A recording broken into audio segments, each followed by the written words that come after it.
Today's episode is sponsored by our good friends at PGX Comics.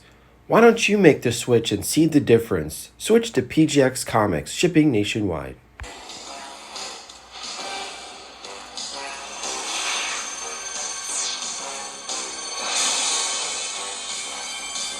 Hello and welcome to another exciting episode of Codename New to Vero 2. Hi, I'm your presenter, Shabu Are You. Now, before we dive in to showcase this month's PGX unboxing, I wanted to make a quick announcement. We are currently underway for the 6th installment of Cobra Convergence. Cobra Convergence is a month-long celebration, a fan-for-fan extravaganza highlighting G.I. Joe and Cobra, more focused in on Cobra. Now, it's an excellent opportunity for you younger cats to learn more about this iconic franchise. Now, some of the people that watch this come from the comic side, and there's no franchise more relevant as far as being a toy-based franchise that is successful in comics than G.I. Joe. They are the trailblazers. And we've seen from Comic Tom 101, Key Collector, how some of these G.I. Joe issues have been heating up. So what better way to learn about this franchise by going to HCC 788, and every month you'll see a new content creator. These guys, we're not making any money. There's no corporate sponsorship. This is just regular dudes with jobs doing this out of pure love and fun. And that's the whole essence of being a fan. And I think that's what I love being a part of it. Usually we have a storyline. I know a couple years ago, we had the Infinity Gauntlet where some dude stole toys and we had to, go on this epic adventure. So we actually wrote out a whole crazy ass story. This year, due to time constraints, we're not going to be doing that. We're going to be focusing on weird, zany elements from Cobra, whether it be from the Sunbow series, the comics, or even the action figures. So make sure you go to hoodedcobracommander788.com and just watch pick a day and just watch this stuff. Now, my official day will be July 22nd. So again, make note of that. But I'll be doing some stuff on my own during the course of the month. And I think, it's an excellent opportunity. And it's a lot of fun. So enjoy. All right, so I'm going to share a few things that I was able to pick up. I just got back from Philadelphia, then I went to Chicago, and I was actually in the airport when that tragic events was unfolding.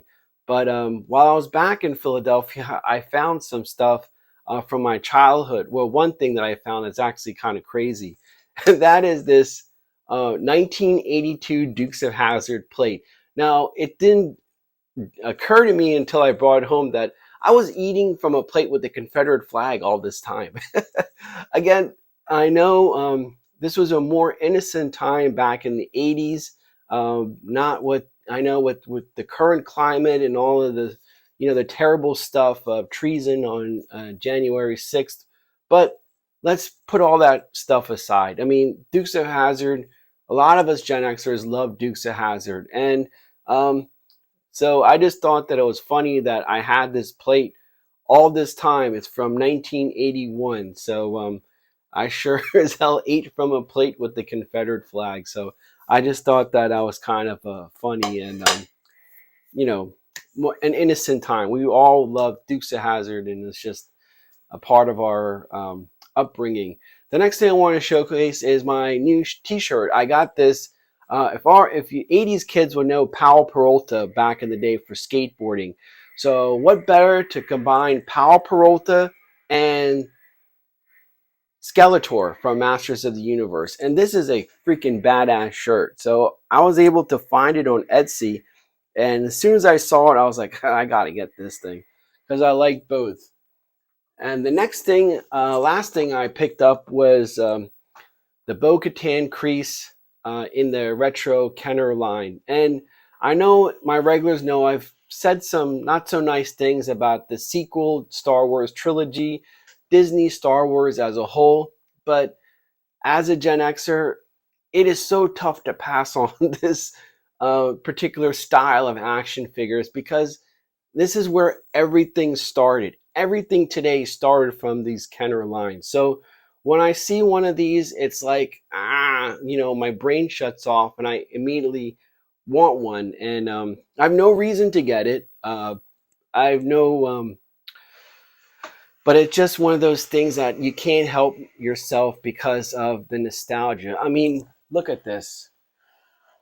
We grew up with these action figures. I mean, Christmas, birthdays, it was just a time before the internet where these things meant absolutely, this was how our Star Wars continued. And when I see something like this, I can't help myself. What do you guys think? I mean, are you crazy like me? And, no matter how polarizing and split the Star Wars fan base is, which a lot of people have transitioned to G.I. Joe because they're sick of all the politics in Star Wars. How do you feel? Do you have the same problem? Like you have a tough time letting go of Star Wars? So I'm just interested to know about that. So, all right. So we got that aside. So let's do the PGX unboxing. We're going to be focusing a little on two franchises, Star Wars and SpiderMan. That's what came back in this batch. I still have a lot more books to unbox and showcase. I was hoping that this batch would come out before the end of the Obi-Wan series, but we just missed it by a week. So, but that's still good. So I think these books are a lot of fun. So let's take a look. I also want to get your input. I'm using a new microphone here, so I want you to let me know how the sound is coming across. Just testing things out. This is the first time I'm using it, so let me know in the comments below how I'm coming across as far as sound. So the first book we're going to showcase is Star Wars Episode 1 from Dark Horse. And what's kind of significant about this is that they're not getting the attention that they should, but they're kind of starting to, because this is the first appearance of Qui-Gon Jinn and the first appearance of Darth Maul in comic book form.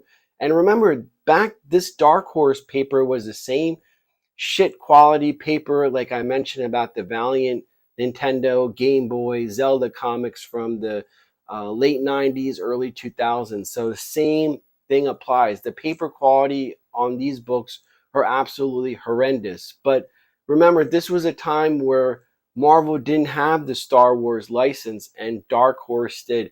And a lot of the Dark Horse Star Wars comics are becoming relevant and significant, not just with this, but a lot of those Tales of the Jedi, so to speak, because of what they're introducing in all of these Disney Plus and all, I guess Knights of the High Republic, Taika Waititi's upcoming Star Wars movies and stuff. So who knows where the hell happening, but I've noticed that these books, especially these Dark Horse era, are starting to get some attention. And again, this is a great book because of those two important characters. Now at the end, spoiler alert, at the end of Obi-Wan, we saw the Force ghost of Qui-Gon appear to Obi-Wan finally. I know in canon, Qui-Gon couldn't really assume the Force Ghost ability. He was just a voice, but because of the television series and for the sake of the casual fans, they did make him become a Force Ghost. But that gives us an opportunity to see Liam Neeson portray this iconic character one more time. And I think that was a big treat for those 90s Star Wars fans. Again, this PGX did a great job. This one came out at an 8.5, which is actually respectable considering all the things that I said. So the next book we're going to take a look at is actually Spider-Man number 88. Now, Marvel's using this crazy zany naming conventions. This is actually Amazing Spider-Man 889, but because of the new naming or numbering conventions, it's 88. I think that's stupid. A lot of fans hate it, but for us regular people, we're going to call it what it is, 880, 889. So this is the introduction of a new character called the Goblin Queen. Now it remains to be seen what they're going to do with this character And also make note that there's different variant copies of this issue. There's the regular A, but try to target the one with her actually on the cover. That's the one you want to target. I did send in the regular 88 without her on it, but PGX did a home run job with this one. We got it a 9.8, and we have also, it makes note of those two things as well. Amazing Spider-Man 889, first appearance of Queen Goblin. So this is supposed to be the daughter of the Hobgoblin. And again, it remains to be seen how this character will be utilized in the future. We all know in comic books there's always first appearances. It's just a matter of what sticks and what doesn't stick. So it remains to be seen if this character is going to stick. But the way things are with a push to, I guess, female bad character baddies, I think that there is a possibility that this character will be brought back and utilized a little bit more. So this is definitely one to get graded and keep and put away for a rainy day. So the next book we're going to feature is Darth Vader number 20. Now what makes this interesting is that this is the first cover appearance of the Mandalorian and Baby Yoda Grogu. There's not been another popular or pop culturally big character than the Mandalorian and Baby Yoda in the last 3 or 4 years. I mean, that is without a doubt. So what better way than to get her their first appearance in comic book form? Make note that PGX noted this as being the 50th anniversary of Lucasfilms, and we recently had Celebration in the beginning of June. There's two versions of this book. There's the first print, which has a gold border, and this is the second print, which just has the silver border. Now, I've told my regulars often, don't be afraid of the second print. You'd rather have the second print, first appearance of an iconic character, than no print at all. And remember, sometimes the second printing is less than the first one. So it remains to be seen, but I think this is definitely a book to buy and put away, because I see this character. I mean, we already saw the trailer for season 3, and we have these two characters reunited after Grogu's short stint with Luke Skywalker. So I think this is definitely a good pickup and good to get graded and put away. And a 9.0, I'm a little sad about that, but at the same time, that's okay. Anything in the 9s in these modern books, because remember, in comic shops, just because you buy a book from a comic shop, people are reading it, touching it. It's getting that 9.8 really is tough, and I hope that comes across in these videos to get that 9.8. But we don't focus in on number. We focus in on how cool the book is and how cool it is to have it and to look at it. I think those are the important factors when you're returning into modern comics.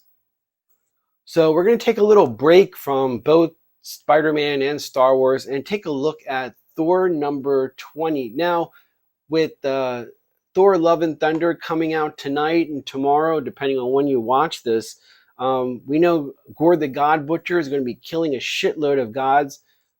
Issue number 19 of this book introduced the God of Hammers. So issue number 20 is telling you the complete story of the God of Hammers. And with the subtraction of all these gods that Gore is going to kill, who knows if there's a future inserting these newer gods. And definitely the God of Hammers and Thor, I think, kind of go together like peanut butter and jelly. And what I like about this series and this book are so many keys because of modern comic bigwig Donny Cates. Now, to all you fellow Gen Xers and old school guys, I've been recommending Donny Cates as that's this era's Todd McFarlane, this era's Neil Adams, so to speak. I mean, he is the man, and I was hesitant, but until I started picking up and following this Thor series. Now, I've been going off and on with it, and also he did the Venom thing. I think he's doing another book.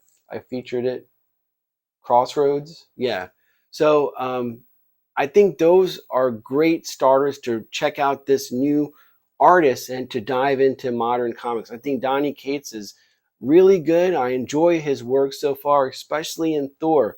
Now, again, besides the fact that this is the story of the God of Hammers, I went and got this graded. We got a 9.8, and look how beautiful it looks. I'm going to bring it a little closer. You have Thor holding a sword, which never happens because he's always synonymous with hammers. And this, the blues, the purples, the blacks, and the white, I think that that's what attracted me to this cover. And again, that's what this hobby is about. It's not dollars and cents. It's sometimes just the artwork and just enjoying the book for its presentation and how it looks. I don't know, this spoke to me, and that's why I kind of send it off for grading. So I'm glad PGX did a wonderful job.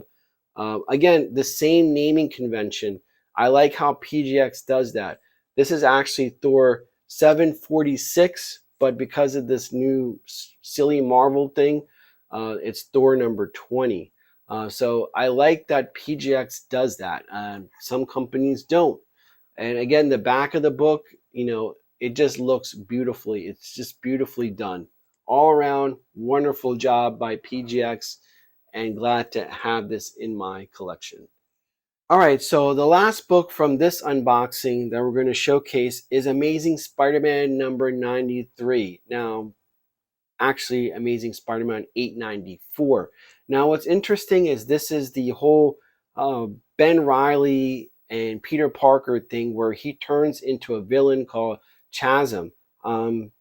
There is another cover by Patrick Gleason that I think is better to target than the Mark Bagley cover, but I send them both into grading.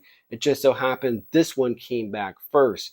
So basically, what's interesting is that everyone's been waiting for a non-Peter Parker Spider-Man. That was when Ben Reilly, and we showcased that book in Web of Spider-Man 19, I think, if that's correct, where it was the first appearance of Ben Reilly as Scarlet Spider. But Marvel totally fucked that up with the Clone Saga. And go to Comic Tropes for the full breakdown of that mindfuck that was, or clusterfuck, I should say, that was the Clone Saga. Chris does a wonderful job breaking that whole series down, and then it'll make a lot more sense what I'm saying after you go check that out. But again, like, we know that Miles Morales has been really successful, and John Michael Bendis did a great job with that character. But poor Ben Reilly has always been on the short end of the stick. And what's interesting is Ben Reilly has so many psychological problems, and he just goes crazy at the end and turns into a villain. So I think that's what makes this storyline interesting, is what future is going to happen with that character. That's another new character. So this is the first time that Ben Reilly turns into the new villain called Chasm. So I think that this is definitely a future key for down the road, depending on, hopefully they utilize him properly. And I just feel bad for Ben Reilly, to be honest with you. The poor guy can't catch a break, and now he's a complete psychological mess and a psychopath. So boy, Peter Parker has his work cut out for him in future episodes. So again, 9.0 by PGX, and I like how they make note that it's the Bagley variant cover. First, Ben Reilly as Chasm. All the nice, wonderful details. This is not a bad book to pick up if you can't get the Patrick Gleason cover. Now, Patrick Gleason did that modern, iconic cover of Amazing Spider-Man 55, and I think Carnage, I think the new Carnage 1 or 2, I forget, but I have that, the second print as well. But Patrick Gleason is one of those new big rock star artists for us to discover, and I genuinely like his artwork. It's pretty damn cool. He has his own unique style. That's what I like about artists. Have your own style. Don't follow Todd McFarlane's and the Jim Lees. Do your own thing, man. And I think that's why I give credit to Patrick Gleason. He is definitely has his own style that you could appreciate. So that's definitely something to consider. All right, so the last book I wanted to showcase and talk about came from an earlier unboxing. I don't think I focused in on it enough, but I was doing that Elvira action figure review, and I looked at it again, and it really, like, the cover itself is where the money is. And that is Elvira issue number 2 of House of Mystery. This book, I mean, the stories inside are complete shit, but the cover is where the money is. And again, remember, this is a newsstand, white cover. It got an 8.0, and it's really more difficult to find than the first one. I think that this blends like so many different elements. You have the horror, goth type of thing of Elvira. You got the samurai Japanese, so a little bit East versus West dichotomy. It's one of those covers that is absolutely phenomenal, and always often gets overlooked and is a little bit more difficult to secure than the first House of Mystery. I saw on Etsy that someone made a T-shirt of this, and man, that would be cool to get the T-shirt and this, because it's just so weird and kooky that it works. So I definitely wanted to bring attention to it, and the back is pretty cool. We have the animals. If you guys from the 80s remember, like, it was like those monster trucks with claws in it. So I always thought that was kind of silly and ridiculous. But again, this is one of those books I wanted to showcase one more time and feature because I think it's the bee's knees. I think it's awesome. Anyway, so that wraps up this month's PGX unboxing. I'll probably do another one in a few weeks. I should be getting another shipment back from PGX. Again, I'm saying this for the zillionth time. If you're sick of CGC, now is the opportunity to make the switch. Don't listen to the nonsense on the internet and from CGC fanboys. I get messages from them, and no disrespect to YouTube channels, the Comicbook Investor or VeryGaryComics. They're looking to make the most and sell today. So they want to get the most value for the books that they have. They want to sell today because that is their income. They don't work jobs. They're comic book sellers, and that's how they get money. So they're going to back those things that's going to give them the most money today, and not really care about the future or impact on the next generation. Not saying that they don't, but at the same time, like, that's what they're focusing on.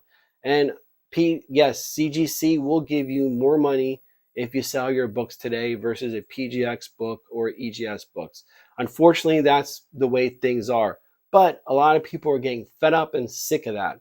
And like I said, as a former government auditor and data analyst, don't be surprised if those bogus things on the internet weren't posted by CGC's marketing team.